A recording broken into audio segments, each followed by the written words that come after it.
Para hablar de musicoterapia desde un nuevo paradigma, vamos a tener que ver en una primera parte despejar 4 confusiones básicas, en una segunda parte entender los modos relacionales como un elemento, un factor de importancia indispensable, y también el concepto de investidura en una tercera parte para poder arribar a una estructura técnica y metodológica de puesta en acción de lo que sería un proceso musicoterapéutico de acuerdo con los nuevos conceptos que estamos trabajando desde hace muchos años.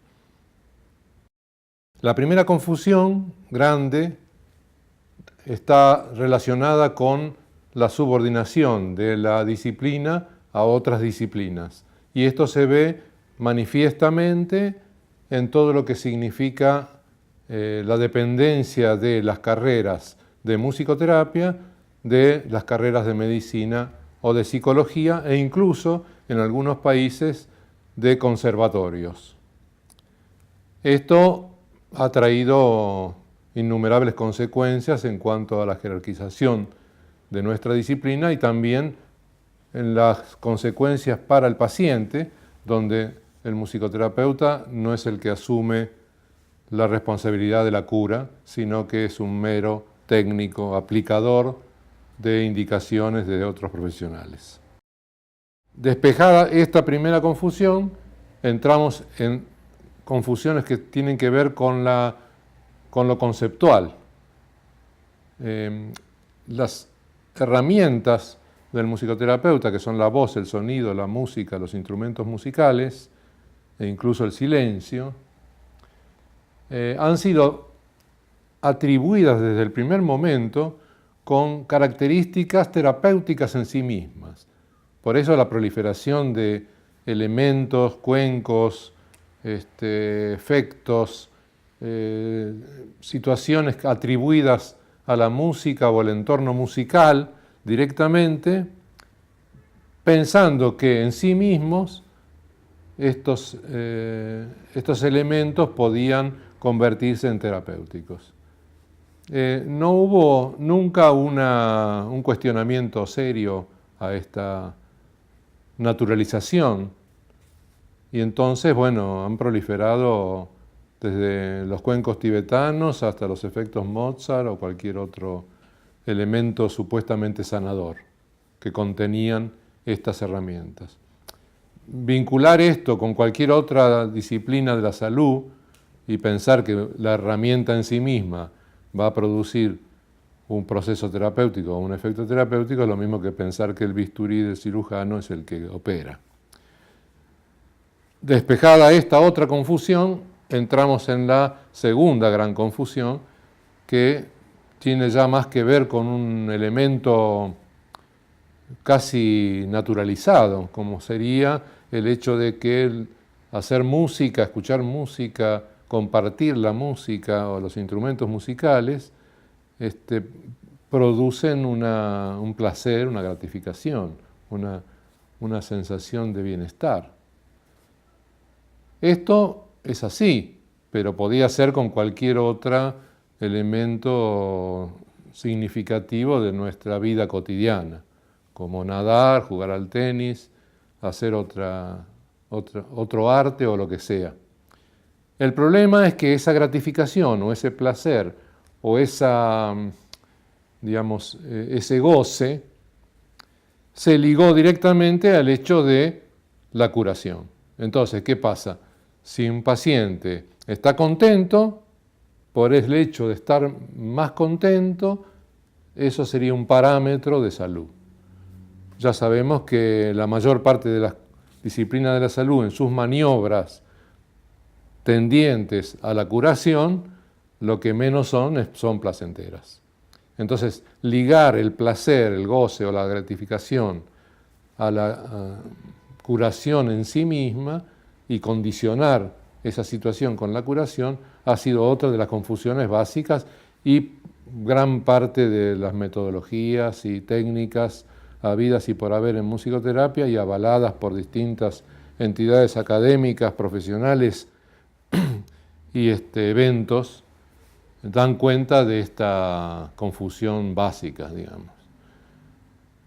La tercera gran confusión, cuarta en este caso, además de las dos primeras y esta subordinación a otras disciplinas, ha sido el tema de la confusión de una disciplina de la salud con los objetivos que pueda tener la educación o el arte.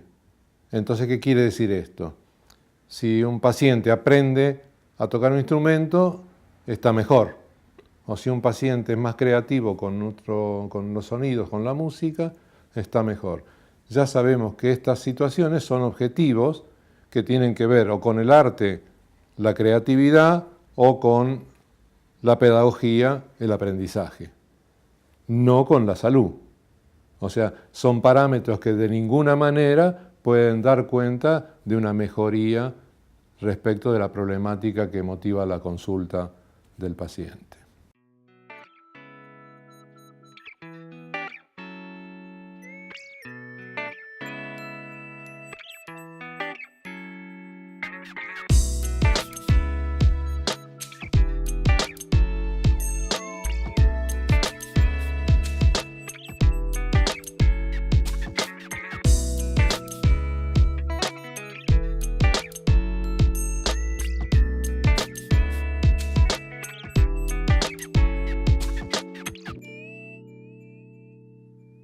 Despejadas estas confusiones, podemos entrar recién en una posición de un musicoterapeuta, de esta condición de nuevo paradigma, donde la iniciativa la tiene el paciente. ¿Y qué iniciativa tiene el paciente? De atribuirle a estos instrumentos, a la música, al sonido o a lo que genere con ellos, lo que quiera, la significación que desee. Pero sin tener la iniciativa no se puede producir esa depositación.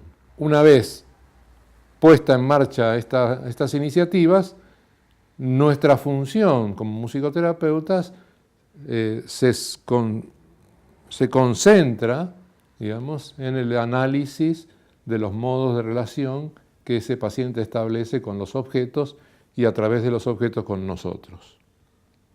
Cuando hablamos de este tema, entramos en los otros dos temas que planteé al principio, que serían, por un lado, los modos de relación y por otro lado, las investiduras.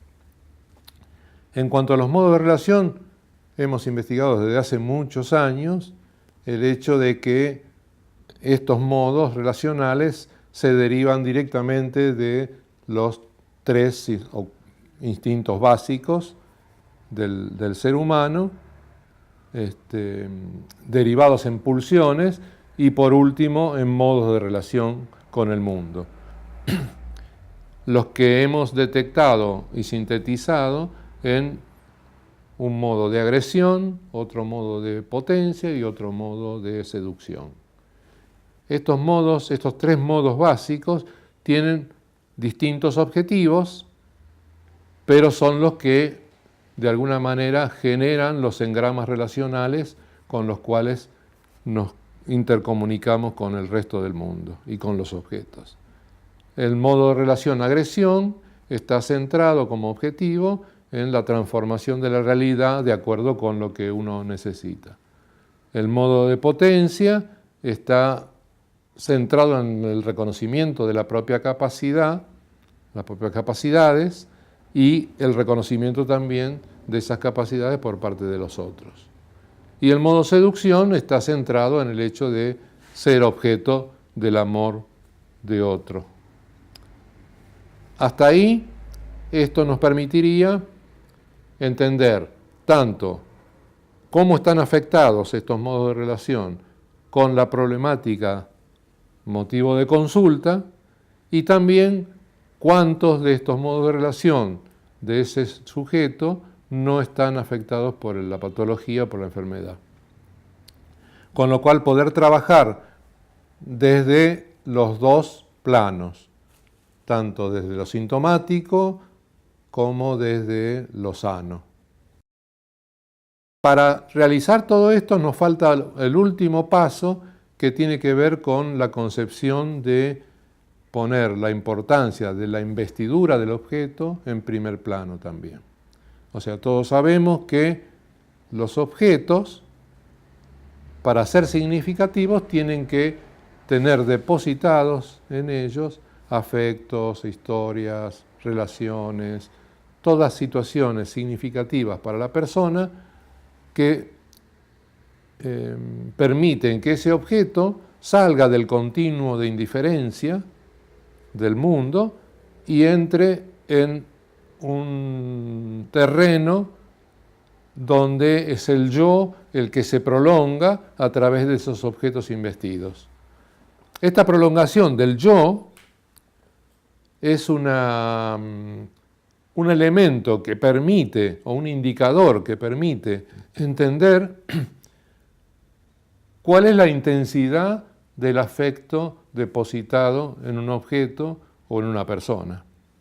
Y a través de eso ver qué calidad y qué entidad tiene para esa persona. Para nosotros en musicoterapia, el hecho de que el paciente, a través de esa iniciativa, pueda investir esos objetos y pueda desarrollar a través de esa investidura una relación con ese objeto o a través de ese objeto significativa para el proceso de terapia, es indispensable antes de intervenir de ninguna manera.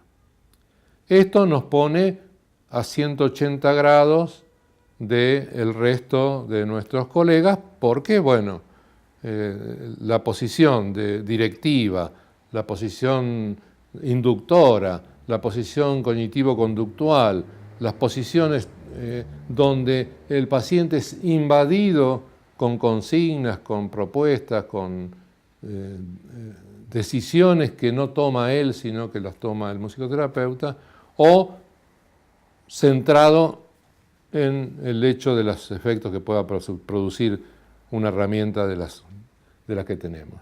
Entonces, bueno, de esta manera las herramientas quedan colocadas en su lugar, nuestro método y nuestro objeto pasa a ser el análisis de estas relaciones, que son significativas, más o menos, depende de la depositación que el paciente le ha dado a ellas.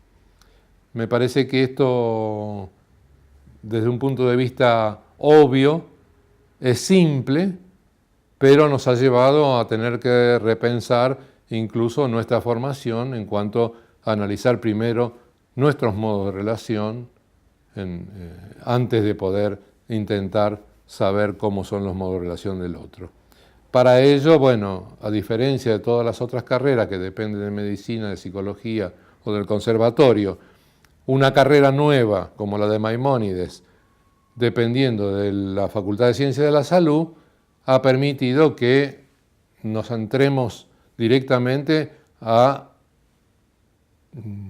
formarnos en ese autoconocimiento previo del cual depende cómo nosotros vamos a intervenir, si desde la necesidad y el deseo del paciente o si desde nuestra propia necesidad.